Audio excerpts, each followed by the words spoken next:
Sevgili dostlar merhaba. Şimdi Yunanistan'da Kavala ve Drama şehirleri arasında bulunan UNESCO Dünya Kültür Mirası ilan edilmiş olan Filipi kazı alanındayım. Kazı alanı diyorum çünkü kazılar halen devam ediyor arka tarafta. Filipi aslında gezdiğinizde böyle Efes kadar sizi çok etkileyen veya Sagalassos gibisi çok etkileyen inanılmaz tarihi yapılarla dolu değil. Bir şehir mi? Evet. Güzel bir alan mı? Evet. Ama onu dünya kültür mirası yapan şey buranın Hristiyanlık tarihinde kıta Yunanistan'daki ilk Hristiyan yerleşkesi olması.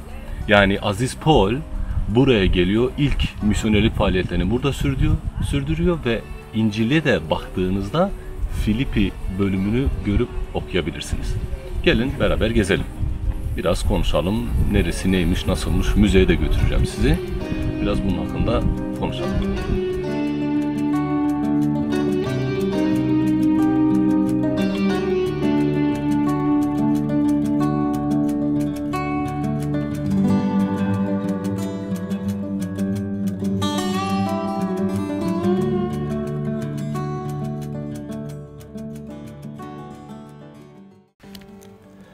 Taşoz'dan gelen kolonistler tarafından M.Ö. 360'lı yıllarda kurulan Filipi şehri aslında ilkin bu isimle zikredilmiyor.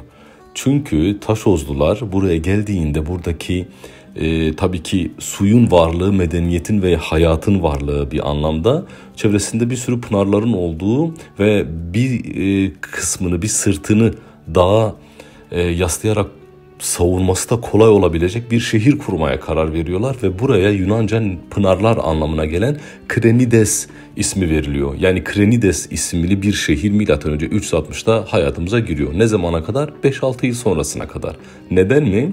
Çünkü Makedonya kralı 2. Filip bu şehre bir sefer düzenler ve burayı fethettikten sonra da şehrin kendi ismiyle zikredilmesini ister ve bundan sonra tarih sahnesinde artık Filipi diye bir şehrimiz doğmuş oluyor. Krenides'ten Filipi'ye geçiş 5 sene falan sürüyor yani. 2016 senesinde de UNESCO burayı Dünya Kültür Mirası ilan ediyor. Neden diye soracak olursanız çok zengin, hakikaten baktığınızda küçük dilinizi yutacağınız arkeolojik kalıntılarından dolayı değil. Yani evet, burası güzel bir şehir, keyifli bir şehir, gezilmesi, görülmesi gereken bir şehir ama UNESCO'nun bu kararı almasındaki temel etken buranın Hristiyanlık tarihi için arz ettiği önemdir. Dünya Hristiyanları için burası oldukça önemli bir merkez, hatta bir haç yolu bile diyebilirim. Ben buraya geçmeden önce küçük bir parantez açmak istiyorum. Çünkü biliyorsunuz her şehrin, her alanın, her bölgenin taşının ardında başka öyküler de vardır. Başka keşfedilmesi gereken hikayeler de vardır diye söylerim, buna inanırım. Yani bir gezi düzenlediğinizde taşın ardına bakın derim, yolun dışına çıkın derim, bir mahalle arkaya inin derim. Bunu başardığınız zaman kentin ya da gezmek istediğiniz kültürün gerçekten kılcal damarlarına dokunabilirsiniz. Burada da böyle minik güzel bir öykümüz var. Bu öykümüz milattan önce 44 senesinde Roma'da etkin bir imparator ve iz bırakacak bir imparatorla Jules Caesar'la ilgilidir. Malumunuz Jules Caesar, Brutus ve Cassius tarafından bir suikast sonucu öldürülüyor. Caesar'ı bu meşhur suikastiyle herkes nasıl tanıyor? Tabii ki Shakespeare'in meşhur oyununda sarf edilen bir cümleyle. Sen de mi Brutus? Evet, sen de mi Brutus'un öyküsü nasıl gelip Jules Caesar ve oradan Filipi'ye bağlanıyor? Gelin bunun hakkında birkaç kelam edelim. Aslında Jules Caesar'ın gerçekten senden Brutus deyip demediğini bilmiyoruz ama bu suikastın nedenine dair birkaç şey söylemek gerekirse şuradan başlamak lazım. Malumunuz Roma Cumhuriyet sistemiyle yönetilen bir medeniyeti, bir imparatorluktu. Ne zamana kadar? Tabii ki M.Ö. 44 yılında Jules Caesar'ın kendisini daimi diktatör, yani Latincesiyle diktatör perpetuo olarak atamış ve ilan etmesinden sonra başlar. Unutulmamalıdır ki bu Jules Caesar aynı zamanda M.Ö. 60 yılından beri Roma'nın en önemli politik figürlerinden bir tanesi. Neden? Çünkü Jules Caesar çok karizmatik bir Romalı general. Kimsenin başaramadığı, yani daha önce, kendisinden önce hiçbir Romalı generalin başaramadığı şeyi başarmış. Manş Denizi'ni ve Ren Nehri'ni geçerek Galyalı, günümüz Fransa ve Belçika bölgesine denk gelen Galyalı kavimleri mağlup etmiş. Büyük zaferlerle karizmasına daha fazla karizma katmış, daha da güçlenen bir karakter haline gelmiştir. Roma Senatosu'na karşı da bir diğer iki önemli figürle Crassus ve Pompei ile de güçlü bir kamp oluşturur bu Jules Caesar. Galya savaşları son bulduğunda ise Roma Senatosu Jules Caesar'ın artık çok güçlendiğine kanaat getirdiklerinden dolayı onun ordusunu ve lejyonu bırakıp Roma'ya gelmesini, senatoya katılmasını emrederler. Böyle bir fermanla onu Roma'ya davet ederler. Ama Caesar aklı başında zeki bir komutandır. Bunun bir taktik, bir plan dahilinde kendisinin ekarte edilmesine yönelik bir girişim olduğunu hisseder, bunu anlar. Bu ne yapar? Caesar milattan önce 49 yılında 13. lejyonuyla birlikte silahlı olarak Rubikon'u geçer. Bu çok önemli bir detay sevgili dostlar. Rubikon Nehri Romalı komutanların askeri kimlikleri ve ordularıyla başkente geçmelerinin yasağının başladığı yerdir. Yani Romalı generaller ve komutanlar Rubikon Nehri'nden sonra ne silahlarıyla ne de ordularıyla beraber Roma'ya gelemezlerdi. Bu bir yasaktı. Kentin demokrasisine karşı askeri gölgenin düşmesine engel olmak için getirilen bir kuraldı ve Sezar'ın Rubikon'u geçmesi bugün bile politik literatürde önemli bir isim, önemli bir tanım olarak karşımızda. Geri dönüşü olmayan nokta aşıldığında politik jargonda Rubikon'u geçmek tabiri kullanır ve işte Jules Caesar da Rubikon'u geçerek Rubikon Nehri'ni geçerek Roma Senatosu'na karşı geri dönüşü olmayan ve Roma tarihi içinde geri dönüşü olmayan büyük bir eyleminde ilk adımını atar. Rubikon'u geçip gücü tek elde toplayan Jules Caesar otoriter ve popülist reformlarından dolayı Romalı elitleri oldukça kızdırır ve bunlar da Sezar'dan kurtulmanın yollarını aramaya başlarlar. Bundan sonra da gelişen olaylar bugüne kadar kullandığımız başka bir deyimi de bize kazandırır. Ides of March, yani Mart'ın 15'ine denk gelen ve Jules Caesar'ın öldürüldüğü gün için kullanılır bu deyim. Yunanlı yazar ya da Yunan yazar Plutark'ın Sezar'ın suikaste kurban gittiği Pompei tiyatrosu yolunda bir kahin tarafından uyarıldığını söyler. Kahin Sezar'a 15 Mart'a dikkat et diye bir uyarıda bulunur. Sezar tabii bunu ciddiye almaz ve gülerek evet bugün Mart'ın 15'i, o zaten o gündeyiz der. Ama kahin tekrar çok ciddi bir şekilde ona bakıp şöyle der. Evet ama daha geçmedi, yani gün daha bitmedi ve Jules Caesar o gün, yani Mart'ın 15'inde öldürülür.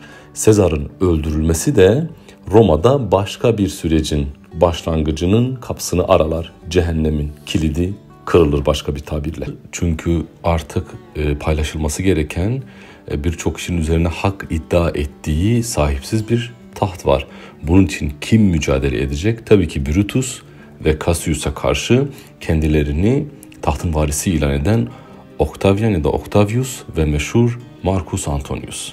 Bunlar arasında başlayan iç savaş bizi zaten Filipi'ye bağlıyor. Çünkü bizim suikastçı ekibin güçlü bir ordu toplamasına rağmen tahta hak iddia eden Octavian, ki daha sonra başka bir isim Augustus ismiyle biz onu tanıyacağız, ve Marcus Antonius'a karşı büyük bir mağlubiyete uğrarlar ve ortadan kaldırılırlar. Bununla da kalmaz. Bu sefer Octavius ve Marcus Antonius arasında ciddi bir çekişme başlar. Antonius ne yapar? Yönünü Mısır'a çevirir. Oradaki yerel kaynakları ve orduyu kullanabilirse Roma'yı işgal edebileceğini ve tahtı ele geçirebileceğini düşünür.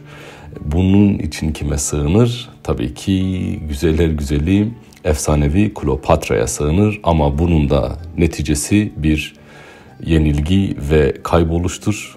Maalesef Antonius ve sevgilisi Kleopatra burada yenilir ve Kleopatra bu yenilgiden sonra kendisini bir yılana ısırtarak intihar eder.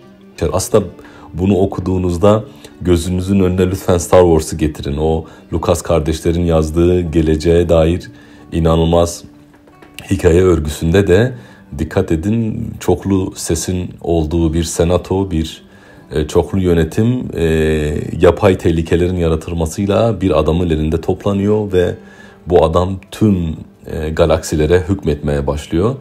Augustus'ta yani elma piş ağzıma düş hikayesi gerçekleşmiş biraz.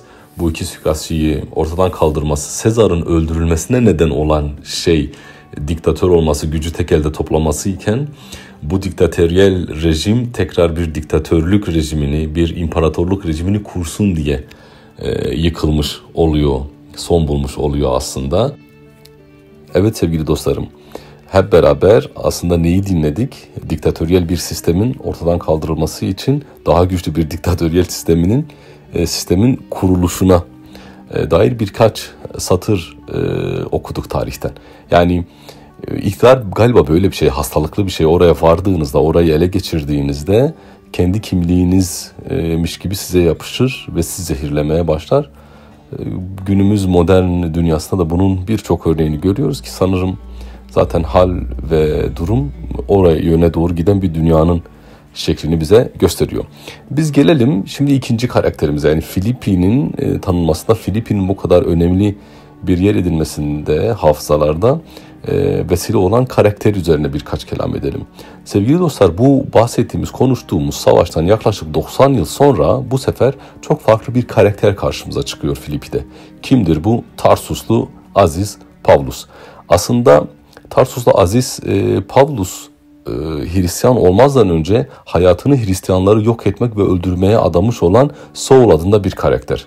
Bunun amacı gerek ticari yollarda gerek kervan yollarında sürekli olarak Hristiyanları bulup öldürmek. Bununla ilgili de hayatının kırılma noktasını yaşadığı bir evrede Şam bölgesine doğru, Damaskus bölgesine doğru gider ve oradaki Hristiyanları öldürmeyi hedefler.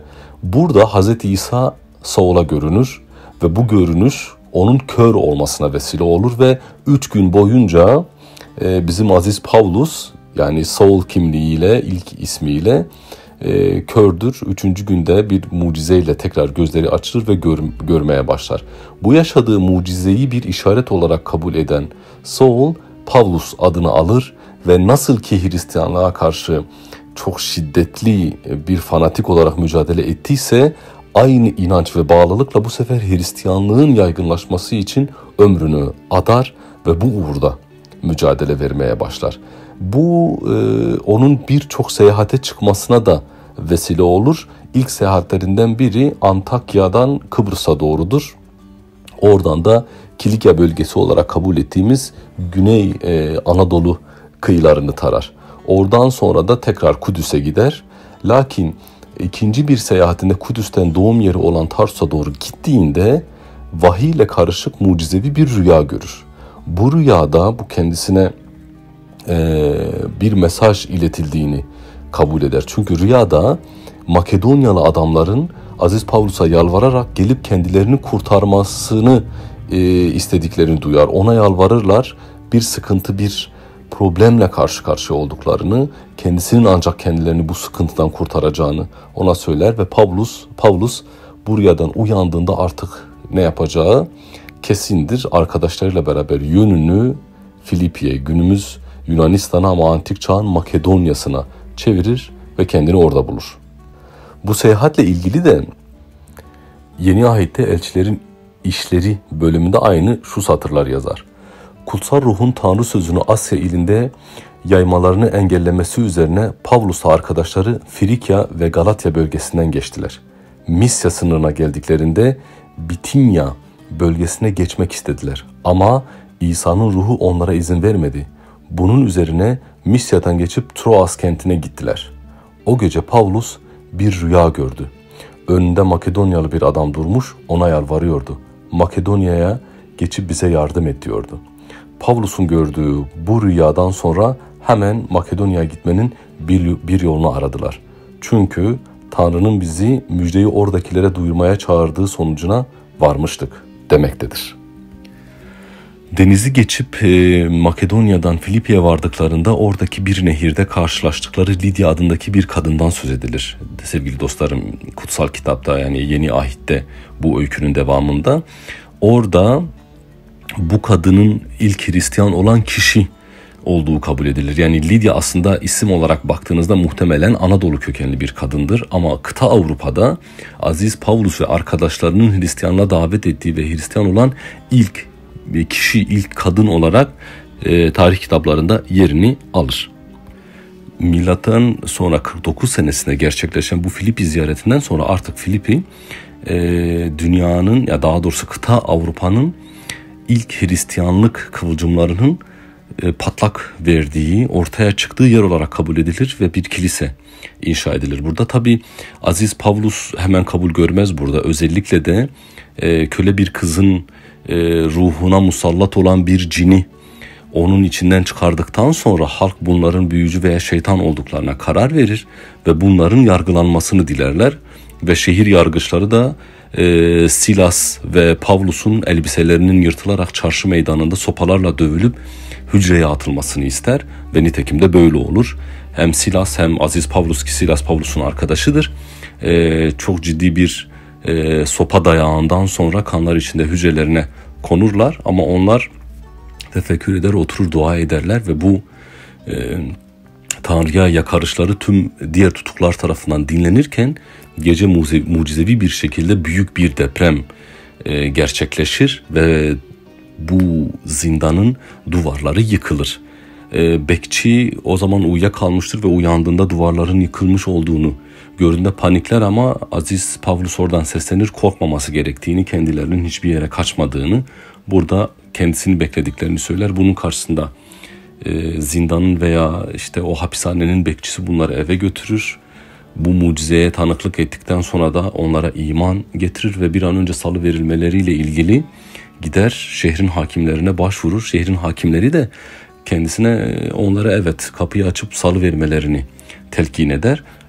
Bu da gider Aziz Pavlus'a bunu söyler. Aziz Pavlus şiddetle karşı çıkar. Nasıl herkesin gözü önünde bizi mahkum ettiyse bu zindanın içerisine, aynı şekilde herkesin gözü önünde resmi bir şekilde bizi salı vermesi gerekir ki biz Roma İmparatorluğu vatandaşlarıyız.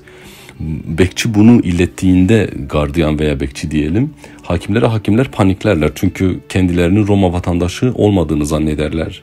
Zannettikleri için böyle büyük bir ceza verirler. Gelip onlardan özür dilerler ve herkesin gözü önünde onları salıverirler. Burada ince bir detay var arkadaşlar. Çünkü Roma İmparatorluğu o kadar geniş sınırlara yayılıyordu ki herkes Roma İmparatorluğu'nun vatandaşı kabul edilmiyordu. Bu ayrıcalıklı bir süreçti. Hatta Anadolu'daki birçok şehirde insanlar Roma vatandaşı olabilmek için şehrin imar faaliyetlerinde ya gönüllü çalışırlar ya büyük paralar bahşederler ki Roma İmparatorluğu tarafından onlara vatandaşlık verilsin. Yani maalesef günümüzde nasıl bir yerden bir yere göç ettiğimizde oranın pasaportunu, kimliğini almak için mücadele veriyoruz. Bu 2000 yıl önce de aynı çirkinlikte devam ediyordu. Yani dünya vatandaşı olmaktansa insanlar kendilerini belli bir sınırın ve bayrağın vatandaşı olarak addetmeyi bir marifet zannediyordu diyelim. Evet dostlarım, böyle mucizelerin yaşanmasından sonra ve gerek bekçinin ve eşinin Lidya'nın Hristiyan olmasından sonra kentte başlayan kıvılcım tüm kıta Avrupa'ya yayılmaya başlar. Çünkü mucizelerle anlatılan şey birebir gözlemlenen, görülen şeyin 10. ağızdan aktarılmasından sonra yanı tanrısal bir şeye dönüşebileceğini siz de takdir edersiniz. Ve bundan dolayı Filipi artık ateşin ilk yandığı yer, ışığın ilk Avrupa'ya yayıldığı yer olarak kabul edilir. Arkeolojik olarak da bakarsanız aslında dediğim gibi ilk başta da görülmesi, gezilmesi gereken bir yer. Burası uzun bir süre biliyorsunuz şeyin elinde kaldığı için, Osmanlı İmparatorluğu'nun elinde kaldığı için bazilika kalıntılarına baktığınızda antik metinlerde direkler bölümü diye geçer burası. Yani direk harabeler veya direkli alan diye geçer. Bunun aynısını eğer Şanlıurfa'nın Viranşehir kentine giderseniz orada da görürsünüz. Ayakta kalan sütunları veya işte binaya ait yapıları direkler olarak kabul eder insanlar ve direklerin oraya gidelim, direklerin orada buluşalım diye kendi aralarında söylemelerine birkaç kere ben de şahit oldum. Filippi amfiteyatrosuyla, halen bünyesinde bulunan ve yerinde korunan mozaikleriyle ve öğren yerinin hemen bitişinde bir müzenin inşa edilmesiyle aslında keyifli bir yer. Benim de aslında en çok hoşuma giden kısmı da bu. Yani öğren yerinde ortaya çıkarılan eserlerin tamamının hemen bitişinde inşa edilmiş olan bir müzede sergilenmesi. Yani alanı gezdiğinizde, alandan müzeye doğru gittiğinizde kafanızda fotoğraf daha iyi, resim daha iyi bir canlanıyor. Hemen kavrayabiliyorsunuz. Bir düşünsenize. Gerçi Afrodisyas'da da bunun örnekleri var ama bence bunun tüm Anadolu'ya yayılması lazım. Çok büyük antik kentler var ve her birinin hemen yanı başına küçük bir müze inşa ederseniz yerel çekim merkezleri yaratırsınız. Tamam, bölgesel müzelere de biraz eser gönderebilirsiniz ama ben bundan yanayım. Yani gidip 4-5 tane tabela üzerinden bilgi edineceğime müzeye gideyim, orada bir kahve içeyim, efendime söyleyeyim orada birkaç tane eser göreyim, kitapçık alayım ve oraya bir şeyler verip oradan bir şeyler alıp yoluma devam edeyim isterdim sevgili dostlarım. Burada da çok keyifli bir şekilde bunu yapmışlar, başarmışlar. Dilerim sizin de hoşunuza gitmiştir. Evet, biraz yorucu oldu ama bence değdi. Amfiteyatrosuyla, agorasıyla, eski bazilikaları, kilisesi, Aziz Paul'un içine kapatıldığı zindanıyla bence keyifli bir gezi yaptık. Yeni arkeolojik alanlarda, yeni keyifli konularda buluşmak dileğiyle. Hoşça kalın.